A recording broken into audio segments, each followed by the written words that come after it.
నమస్తే. Welcome to Suman TV. మన India, Pakistan war అనేది జరుగుతుంది. మన కోసం మన దేశ సైనికులు ఎంతోమంది అక్కడ చాలా కష్టపడుతూ ఉన్నారు బార్డర్‌లో. సో, ఎక్కువ మంది ఆర్మీలో యంగ్‌స్టర్సే వెళ్తూ ఉంటారు. యంగ్‌స్టర్స్‌ని తీసుకుంటూ ఉంటారు. చాలా టిపికల్ ట్రైనింగ్ కూడా అక్కడ వాళ్ళకి నడుస్తూ ఉంటుంది. సో, అలాంటి వాళ్ళకి సంబంధించి ఇవాళ ఒక మంచి వీడియో చేయాలి అని అనుకుంటున్నాము. ఈ వీడియో కూడా మన ఆర్మీ పర్సన్స్‌కి మనం అంకితం చేయబోతున్నాము. సో, వాళ్ళు ఎదుర్కొంటున్నటువంటి ఇష్యూస్ ఏవైతే ఉంటాయో హెల్త్ ఇష్యూస్ దాని మీద డిస్కస్ చేయబోతున్నాము. సో, మనతో పాటు ఉన్నారు డాక్టర్ సుధీర్ ధారా గారు ఫ్రమ్ ఈపీఆన్ పెయిన్ మేనేజ్మెంట్ జూబ్లీ హిల్స్ నుంచి. Hello sir. హాయ్ అండి. సార్, స్పెషల్లీ ఎప్పుడు కూడా మనం లైక్ పలానా జబ్బు గురించి అని మనం మాట్లాడుకుంటూ ఉంటాము. బట్ అలా కాకుండా ఈసారి ఏంటనంటే లైక్ మన ఆర్మీ పర్సన్స్ చాలామంది అక్కడ బోర్డర్‌లో కష్టపడుతూ ఉన్నారు. సో, యెస్టర్‌డే వార్ కూడా చూసాం. నిజంగా ఒక 55 ఇయర్స్ తర్వాత మళ్ళీ వార్ అనేది రావటం అందరిలో ఒక భయాందోళన కూడా నెలకొని ఉంది.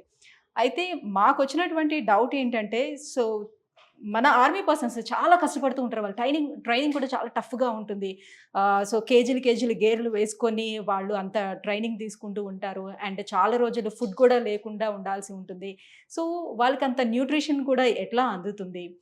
వాళ్ళల్లో కూడా ఈ పెయిన్స్ అనేది కామన్‌గా వస్తూ ఉంటాయా? మోకాళ్ళ నొప్పులు గానివ్వండి, షోల్డర్ పెయిన్స్ గాని ఎక్కువ బరువులు మోస్తూ ఉంటారు గదా! సో, అలాంటి కంప్లెయింట్స్‌తో ఎవరైనా మీ దగ్గరకు వచ్చారా? వాళ్ళు ఎలా సఫర్ అవుతూ ఉంటారు? వాళ్ళ బాధలు కూడా మీతో షేర్ చేస్తూ ఉంటారు గదా! యాహ్!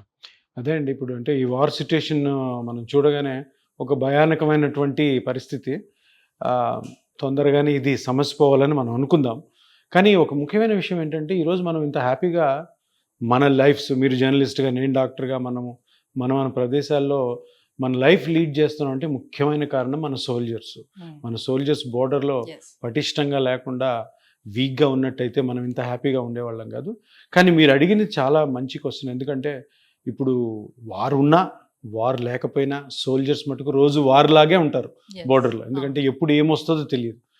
కానీ చాలామంది ఈ యంగ్‌స్టర్స్ వార్‌లో అంటే సోల్జర్స్‌గా బోర్డర్‌ని ప్రొటెక్ట్ చేసేవాళ్ళు వాళ్ళ ట్రైనింగ్ గానీ ఈవెన్ దో వాళ్ళ బాడీ ఎంత కండిషన్డ్‌గా ఉండి స్ట్రెంగ్తీగా ఉన్నా కూడాను వీళ్ళ జాయింట్స్, వీళ్ళ స్పైన్, ఇతరత్ర బాడీలో పార్ట్స్ చాలా ఫాస్ట్‌గా డీజనరేషన్‌కి లోనవుతాయి.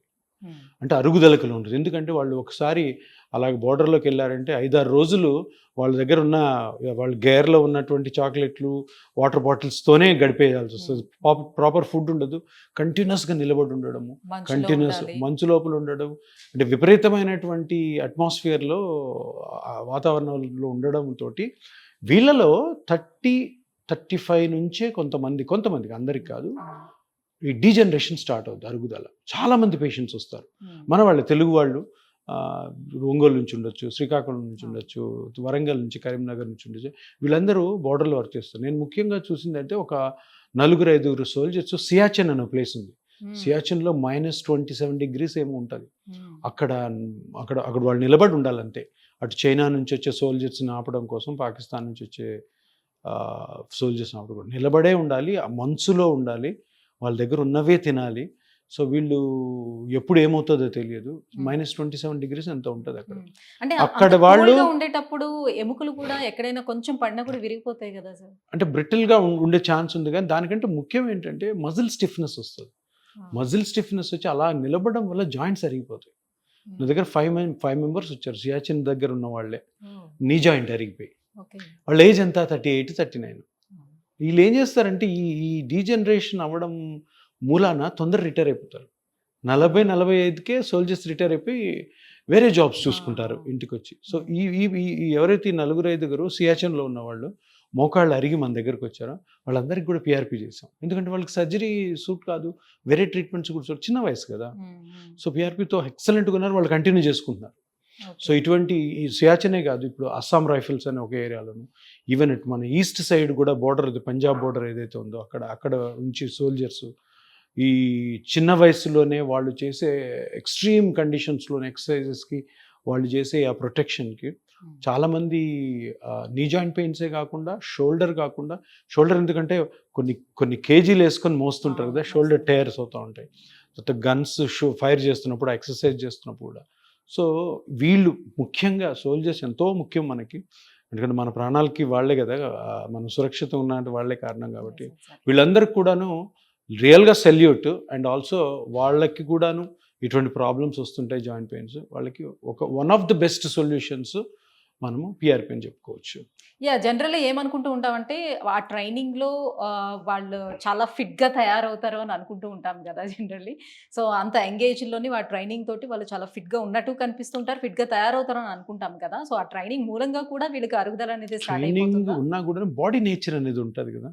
హ్మ్. ఇప్పుడు 100 మంది ఉంటారు. 100 మందికి ప్రాపర్ ట్రైనింగ్ ఇచ్చిన ఒక 5, 6 మందికి మనం అనుకున్నంత స్ట్రెంగ్త్ ఉండదు, ఎండ్యూరెన్స్ ఉండదు. సో అప్పుడు నీ జాయింట్ అరిగిపోవచ్చు, నీ జాయింట్లో లిగమెంట్స్ క్రాక్ అవ్వచ్చు, స్పైన్ ప్రాబ్లం రావచ్చు, కంటిన్యూస్ నిలబడడం, దూకుతుంటారు, ఇంజురీస్ అవ్వచ్చు, షోల్డర్ ఇంజరీ అవ్వచ్చు.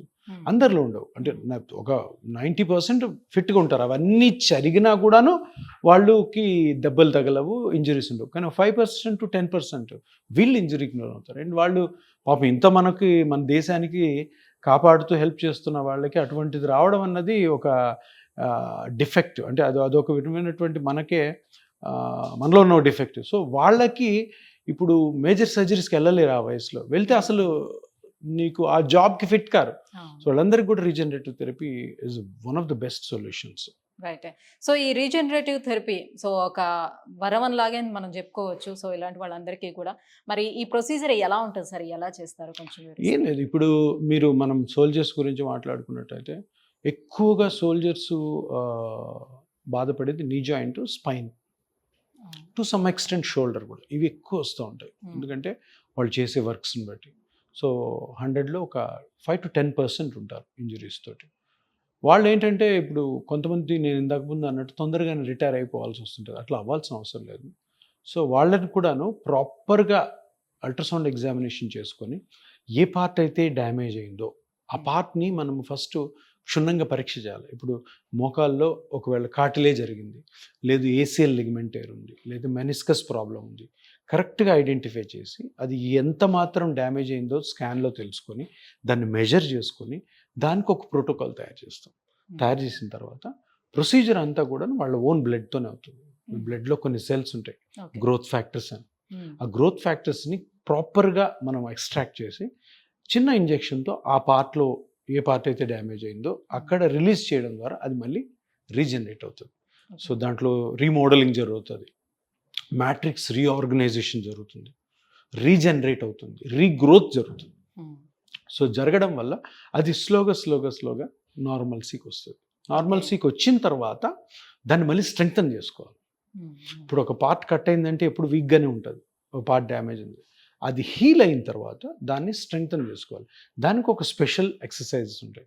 ఇవన్నీ చేసుకున్న తర్వాత వాళ్ళు మళ్ళీ జాబ్కి పంపిస్తాం అన్నమాట. ఓకే. అంటే మొత్తం ప్రొసీజర్ అంతా కూడా ఎన్ని మంత్స్‌లో ఫినిష్ అవ్వడానికి? Depending on the injury. Okay.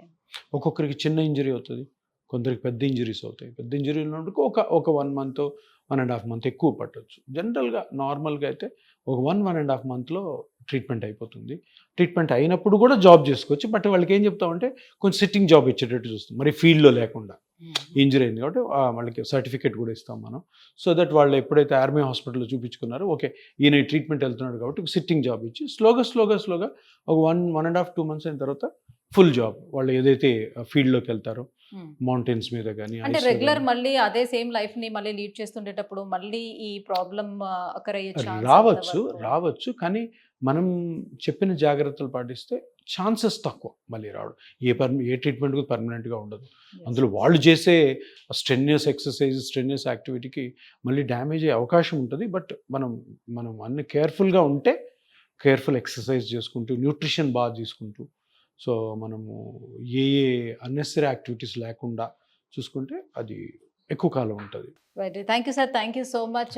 So ఇప్పుడు ఆధునిక చికిత్సా పద్ధతుల్లో భాగంగా మనకు అందుబాటులోకి వచ్చినటువంటి ఈ రీజనరేటివ్ థెరపీ ఏదైతే ఉందో నిజంగా ఇది ప్రతి ఒక్కరికి వరమనే చెప్పుకోవాలి.